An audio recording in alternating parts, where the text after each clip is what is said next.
नमस्कार। यदि आप शेयर्स खरीदते बेचते हैं या फिर गोल्ड ज्वेलरी या फिर प्रॉपर्टी या इनकम टैक्स एक्ट 1961 के तहत कोई भी कैपिटल एसेट, तो आपको उस पर कैपिटल गेन्स हो सकते हैं। पर क्या आप जानते हैं कि कैपिटल गेन्स पर आपको स्पेशल टैक्स रेट लगते हैं जो कि नॉर्मल टैक्स रेट से कम हो सकते हैं। तो आइए इस विषय पर बातचीत करते हैं। मैं हूं अमित अरोड़ा और चर्चा के लिए मेरे साथ जुड़ रहे हैं दो युवा साथी, शिवम और वृंदा। आप दोनों का कार्यक्रम में अभिनंदन है। Thank you. Thank you so much Amit sir. तो वृंदा, पहले मैं आपसे जानना चाहूंगा कि आय के कौन कौन से सोर्सेस हो सकते हैं और टोटल इनकम कैसे कंप्यूट की जाती है। जी सर। 5 सोर्सेज होते हैं हमारे इनकम के, जिसमें आता है सैलरी, हाउस प्रॉपर्टी और जहां हम बिजनेस से कमाते हैं, और कैपिटल गेन्स और अदर सोर्सेज जैसे कि इंटरेस्ट या डिविडेंड। बट इसमें ये देखने वाली बात जरूरी है कि इसमें कैपिटल गेन जरूर शामिल है। अब इन पांचों को मिला के हमारी बनती है ग्रॉस टोटल इनकम, जिसमें फिर अगर कोई डिडक्शंस है तो वो माइनस करके हमारी बनती है नेट टोटल इनकम। तो यानी शिवम, जब हम टोटल इनकम कंप्यूट करते हैं तो उसमें कैपिटल गेन को इंक्लूड किया जाता है, और अक्सर हम सुनते हैं बेसिक एग्जेम्पशन लिमिट साल की 2.5 लाख, तो इसमें भी कैपिटल गेन शामिल है। जी बिल्कुल। तो हमारे पास बेसिक एग्जेम्पशन लिमिट हर वर्ग के लोगों के लिए अलग होती है। मानिए नॉर्मल इंडिविजुअल्स के लिए जो अमूमन 60 साल की उम्र से कम है, 2.5 लाख रुपए की बेसिक एग्जेम्पशन लिमिट। सीनियर और सुपर सीनियर सिटीजन के लिए अलग होती है। जैसे कि अगर आप आगे वाली स्लाइड पे चलें तो आपको दिखेगा सीनियर सिटीजन जो कि 60 साल से ऊपर हैं, उनके लिए 3 लाख तक की बेसिक एग्जेम्पशन लिमिट होती है। और अगर आप सुपर सीनियर सिटीजन की बात करें जो कि 80 साल से ऊपर हैं, उनके लिए 5 लाख तक की बेसिक एग्जेम्पशन लिमिट होती है। जी, और इन टैक्स स्लैब में हम देख सकते हैं कि टैक्स रेट्स क्या हैं।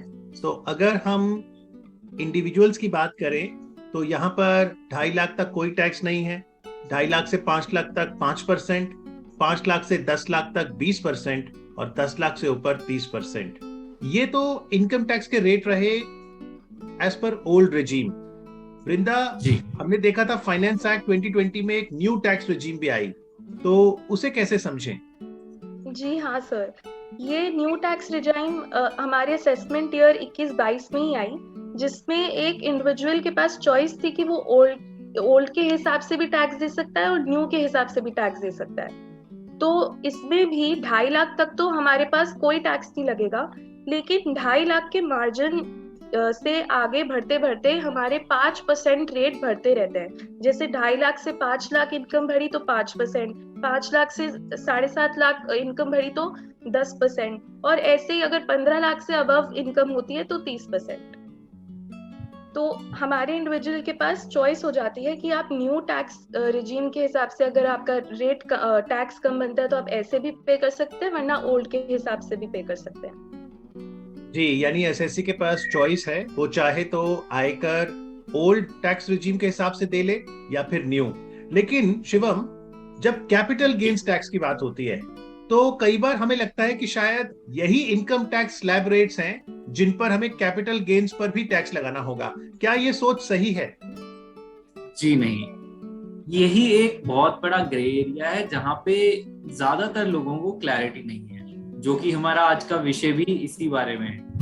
तो जब हम कंप्यूटेशन करते हैं टोटल इनकम की, अगर हम बात करें उसकी, तो वहां पे तो हम कैपिटल गेन्स को कंप्यूट करते हैं, इंक्लूड करते हैं। लेकिन जब हम बात करें टैक्स कंप्यूटेशन की, तो वहां पे कैपिटल गेन्स के जो टैक्स रेट्स हैं वो इनकम टैक्स के स्लैब रेट से अलग रहते हैं। और यही बात इसको बहुत ही अलग बनाती है, बहुत ही स्पेशल बनाती है, जो कि हमारा चर्चा का विषय भी है आज। जी, तो आइए आज इस विषय को और बेहतर समझें। इनकम टैक्स एक्ट 1961 के तहत सेक्शन 45(1) है, जहां पर लिखा है any profits and gain arising from the transfer of capital assets is taxable under the head capital gains in financial year in which transfer has taken place। और अगर हम कैपिटल एसेट की परिभाषा देखें तो इसमें वो प्रॉपर्टी है जो कि आप एसएससी होल्ड करते हैं, वेदर और नॉट कनेक्टेड विद बिजनेस और प्रोफेशन, जिसमें कि हाउस प्रॉपर्टी भी है, शेयर्स भी है। तो जब भी हम कैपिटल गेन की बात करते हैं वृंदा, क्यों जरूरी है कि हम उसे सेग्रीगेट करें कि वो लॉन्ग टर्म कैपिटल गेन है या शॉर्ट टर्म? सर, सेग्रीगेशन इसीलिए जरूरी है क्योंकि जितने अवधि में आप निवेश कर रहे हैं वो उसको शॉर्ट टर्म बनाती है या लॉन्ग टर्म बनाती है। जैसे अगर हम 1 साल के अंदर अंदर गोल्ड में इन्वेस्ट करते हैं तो उसका पीरियड कुछ और होता है, और अगर हम शेयर्स में इन्वेस्ट करते हैं तो उसका पीरियड कुछ और होता है। तो जैसे अगर हम इमूवेबल प्रॉपर्टी की बात करें तो उसका 2 साल के अंदर अंदर अगर हम निवेश करते हैं तो शॉर्ट टर्म हो जाता है, और 2 साल से ऊपर निवेश करते हैं तो लॉन्ग टर्म हो जाता है। ऐसे ही अदर एसेट में हमारे गोल्ड आते हैं या डेट आते हैं जिसकी अवधि 3 साल रहती है। जी शिवम, ये महत्वपूर्ण है एसएससी के लिए कि इससे पहले कि वो कैपिटल गेन पर टैक्स लगाए, वो पहले सुनिश्चित करे कि कैपिटल गेन शॉर्ट टर्म है या लॉन्ग टर्म। जी अवश्य, ये बिल्कुल जरूरी है कि एसएससी को खुद पता हो कि कैपिटल गेन शॉर्ट टर्म है या लॉन्ग टर्म, जिसके बेसिस पे ही ये डिसाइड होगा कि उसका टैक्स रेट क्या होगा। अगर हम सबसे पहले बात करें सिक्योरिटीज को लेके, जिसमें शेयर्स की बात हो गई या किसी और तरह की सिक्योरिटीज हो गई, अगर हम बात करें लॉन्ग टर्म की तो उस पे टैक्स लगता है 10%। वो भी तब जब आपका कैपिटल गेन 1 लाख से ऊपर हो जाता है। तो इस तरीके से सरकार ऐसा लुभावने ऑप्शंस हमारे पास लाती है कि 1 लाख तक जो छोटे निवेशक हैं उन्हें छूट दी गई है। तो अगर हम बात करें शॉर्ट टर्म की, शॉर्ट टर्म कैपिटल गेन्स के केस में टैक्स लगता है मात्र 15%, जबकि हमने इनकम टैक्स के स्लैब्स के अकॉर्डिंग भी देखा जो कि 5 से लेके 30% तक भी जाता है। जी, तो वृंदा, जहां तक सिक्योरिटीज की बात है, जैसा शिवम ने बताया, सेक्शन 111A और 112A के तहत short term long term capital gain पर 15 और 10% की बात है। लेकिन सेक्शन 112 क्या है, जहां पर हम 20% का रेट देख रहे हैं? इसमें ज्यादातर प्रॉपर्टी की बात चलती है जिसको ये स्पेशल बनाता है, और इसीलिए इसमें स्पेशल रेट आ जाता है जिसमें यूज होता है 20%। शिवम, सेक्शन 112 को कैसे समझें? सर, सेक्शन 112 को आप इस तरीके से समझें कि अदर देन सिक्योरिटीज हमारे जितने भी एसेट्स हैं जो इसमें कवर हो रहे हैं, लॉन्ग टर्म कैपिटल गेन जिन पे हमारा हो रहा है, उस पे 20%। लेकिन अगर आपको ये 10, 15 और 20 में अगर आप देखें, 20% है तो सबसे बड़ा, लेकिन फिर भी अगर आप उसको इनकम टैक्स के रेट के अकॉर्डिंग देखें तो सरकार इसमें भी 10% की मोटी मोटी रियायत देती है, या 10% टैक्स ना दीजिए, केवल 20% दीजिए। जी, लाइक हमारी हो गई, कोई घर मकान हो गया, कोई आदमी अपनी जीवन की जमा पूंजी इकट्ठी करके कोई घर मकान छोटा बेचता है, बड़ा खरीदता है, तो उस पे उसको बहुत ज्यादा बोझ ना पड़े उस कैपिटल गेन पे, इसलिए ये रियायत उन्हें दी गई है। क्योंकि एग्जाम्पल से ज्यादा क्लैरिटी आती है, तो दर्शकों को उदाहरण के माध्यम से समझाते हैं कि आखिरकार कैपिटल गेन्स पर कौन सा टैक्स लगेगा। मैं चाहूंगा शिवम, आप शुरू करें और बताएं ये पहली ट्रांजैक्शन।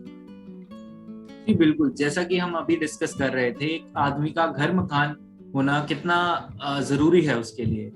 तो अगर हम बात करें उसके एसेट की, अगर उसका एसेट उसके पास 2 से कम साल तक के लिए वो होल्ड करके रखता है, तो उसका जो टैक्स रेट लगेगा वो short term IT slab rate के अकॉर्डिंग लगेगा। उसका टैक्स जो है एसेट जो है शॉर्ट टर्म एसेट कहलाएगा। लेकिन अगर हम बात करें जैसे इस टेबल में एसेट की ड्यूरेशन की, अगर ड्यूरेशन उसकी 2 साल से ज्यादा है तो वो लॉन्ग टर्म एसेट कहलाएगा, और उस पर जो टैक्स रेट लगेगा वो लॉन्ग टर्म में 20% का टैक्स रेट लगेगा। लेकिन उसमें भी एक कैच है, उसमें भी आपको इंडेक्सेशन का बेनिफिट अवश्य मिलेगा।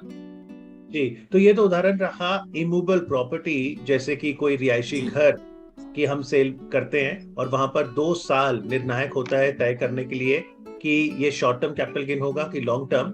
वृंदा, अगर हम यहाँ पर बाकी ट्रांजैक्शंस देखें तो आप कैसे समझाएंगी?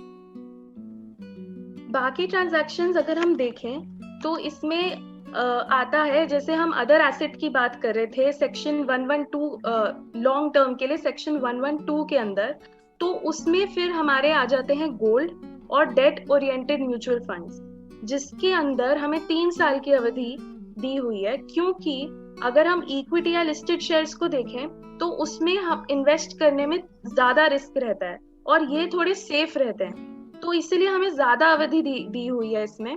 और इसमें भी अगर हम 3 साल के अंदर अंदर इन्वेस्ट करते हैं और बेचते हैं तो वो शॉर्ट टर्म कैपिटल गेन हो जाएगा, जिस पे इनकम टैक्स स्लैब रेट ही लगेगा, तो उस पे इतना कोई बेनिफिट नहीं है। लेकिन अगर हम लॉन्ग टर्म में 3 साल के बाद अगर हम उसको बेचते हैं तो हमें 20% का विद इंडेक्सेशन बेनिफिट मिलता है। अगर हम बात करते हैं लिस्टेड शेयर्स की और इक्विटी ओरिएंटेड म्यूचुअल फंड्स की, तो इसमें सरकार का बेसिकली ये कहना है कि अगर आपकी एसेट ड्यूरेशन 1 साल से कम होगी, हम उसको एक शॉर्ट टर्म एसेट के रूप में मानेंगे। लेकिन अगर आप 1 साल से ज्यादा इसको रखते हैं होल्ड करके, तो इसको लॉन्ग टर्म एसेट माना जाएगा। और अकॉर्डिंगली आप देखेंगे तो शॉर्ट टर्म के पे 15% का टैक्स रेट है, लेकिन अगर आप लॉन्ग टर्म पे देखें तो सिर्फ 10% का टैक्स रेट है, वो भी 1 लाख की एग्जेम्पशन के बाद। जी। तो और इस पे ऑफ कोर्स सेस और सरचार्ज जो है वो एक्स्ट्रा लगेगा, जो भी एप्लीकेबल है। जी बिल्कुल। तो आइए अब एक और एग्जांपल लेते हैं, और इस एग्जांपल के माध्यम से शायद हमारे जो दर्शक हैं वो और बेहतर समझेंगे।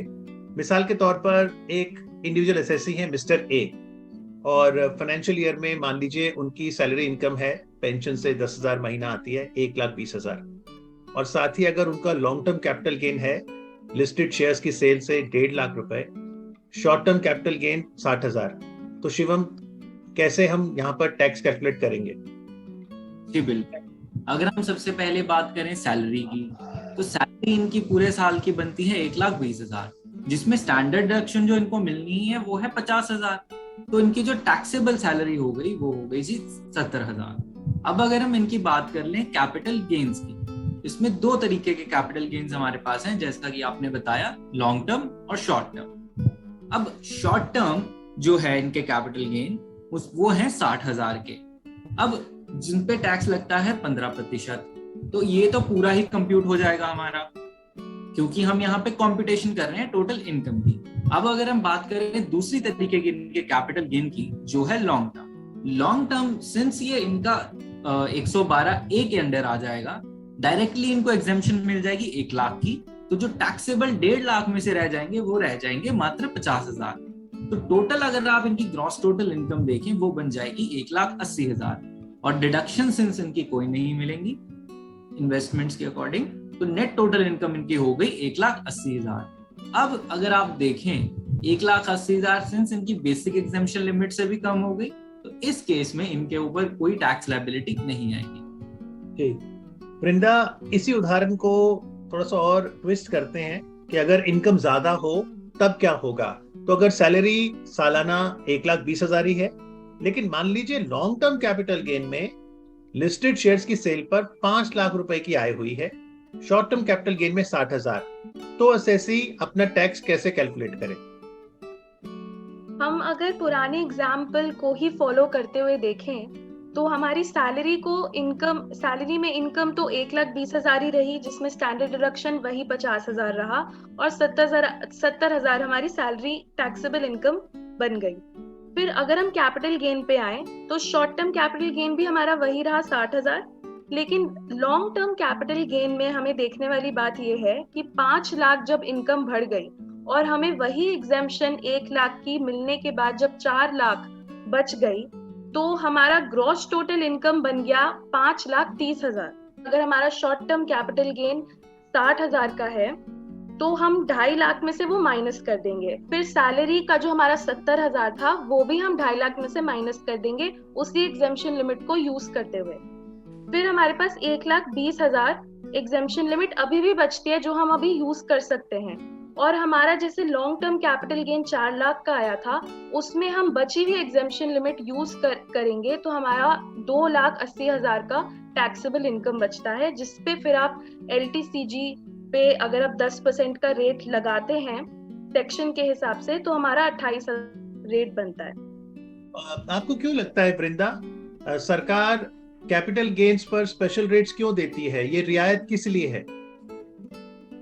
ये रियायत इसलिए है क्योंकि हम कैपिटल गेन पे जब हम टैक्स देते हैं तो हमारे पास एक अवधि होती है और उसके बाद हम उसको सेल करते हैं, तो हम उस अवधि का बेनिफिट लेते हुए जिसमें हम उसको एक सेफ तरीके से इन्वेस्ट कर सकते हैं, तो हम उस अवधि का बेनिफिट लेते हुए कि हाँ हम इतने साल तक हम इन्वेस्ट कर सकते हैं या इससे ज्यादा साल तक इन्वेस्ट कर सकते हैं, तो वो साल बढ़ाने के लिए भी हमें सरकार कहती है कि आप इतने साल इन्वेस्ट करें और उसके बाद भी आपको बेनिफिट मिलेगा टैक्स का, तो आप इतने साल इन्वेस्ट कर सकते हैं। यानी सरकार इन्वेस्टमेंट्स को बढ़ावा देना चाहती है, इन्वेस्टमेंट्स को बढ़ावा देती है। जी शिवम, क्यों मिलती है रियायतें कैपिटल गेन्स पर? इसीलिए कि सरकार ये बढ़ावा भी देना चाहती है कि इन्वेस्टमेंट बढ़े, लोगों में जागरूकता बढ़े इस चीज को लेके, और प्रेशर भी कम हो थोड़ा सा कि टैक्स रेट, इनकम टैक्स की रेट की इतना ही हाई ना हो, और साथ ही साथ एक सेंस ऑफ सेविंग भी हो लोगों में। तो लोगों में ये डर ना हो कि मकान मैं बेचूंगा तो मुझे टैक्स लगेगा या कुछ और होगा। ठीक है, उसमें हैं बहुत से ऑप्शंस इसीलिए दिए गए हैं। एक तो टैक्स कम कर दिया गया है, आप देखें इंडेक्सेशन बेनिफिट दिया गया है, फिर अगर आपका कैपिटल गेन है तो आप उसको कहीं और निवेश करें, तो वो मुझे लगता है बहुत ही अच्छी बात है, जहां पे आप अपना टैक्स जीरो भी कर सकते हैं टू सम एक्सटेंट, और आपको नया घर लेना है। और एक आम आदमी की जिंदगी में बहुत ही जरूरी होती है ये घर मकान लेना। फॉर एग्जाम्पल कोई 2 BHK से 4 BHK में मूव कर रहा है, फैमिली बढ़ती है इंसान की, और जीवन में बहुत ही कम लम्हे ऐसे होते हैं जब वो ऐसा चीज करता है। तो इसी सब चीजों को मद्देनजर रखते हुए सरकार ये सब करती है, और एक आम आदमी की भलाई के लिए, एक आम आदमी पे उतना बोझ ना पड़े इकोनॉमिकली, उस सब चीजों को ध्यान में रखते ये सब चीजें की जाती हैं। जी वृंदा, चलते चलते अगर अवधि को समझें, क्योंकि शेयर्स में रिस्क ज्यादा है तो शायद अवधि वहां 1 साल है। जैसा शिवम ने कहा, घर परिवार चाहता है कि उसका घर बने तो वहां 2 साल, लेकिन गोल्ड ज्वेलरी शायद उतनी महत्वपूर्ण नहीं, इसलिए 3 साल। नहीं सर, ये महत्वपूर्ण है क्योंकि ये एक सेफर साइड पे हमारे पास इन्वेस्टमेंट रहती है, इसके इतने फ्लक्चुएशन नहीं होते, इसकी वैल्यू के इतने फ्लक्चुएशन नहीं होते हैं, तो इसमें जब हम इन्वेस्ट करते हैं तो एक आम इंसान को लगता है कि उसका पैसा कहीं सेफ पड़ा है, तो इसीलिए जब उसकी अवधि जब गवर्नमेंट ज्यादा देती है तो उस पे वो जरूर सोचता है कि हाँ मैं इस पे इन्वेस्ट करूंगा, मेरे पे टैक्स भी कम लगेगा और मैं ज्यादा साल तक इस पे इन्वेस्ट करके अपने पास वो पैसा इकट्ठा करके रख सकता हूँ। जी, तो चलिए हम तो यही गुजारिश करेंगे कि आप निवेश जरूर करें, निवेश में भी डाइवर्सिफाइड पोर्टफोलियो रखें, और जहां तक आपका कैपिटल एसेट है वो सुरक्षित रहे, बेचने पर आप पर ज्यादा टैक्स का भार ना आए। इसलिए आपको ये समझना होगा कि जो नॉर्मल इनकम टैक्स रेट्स हैं सिर्फ वही लागू नहीं होते हैं। आज जो सेक्शन यहाँ पर वृंदा जी और शिवम जी ने बताए हैं उससे आपको लाभ होगा। आप दोनों का बहुत बहुत शुक्रिया। Thank you very much. Thank you. Thank you sir. Thank you very much.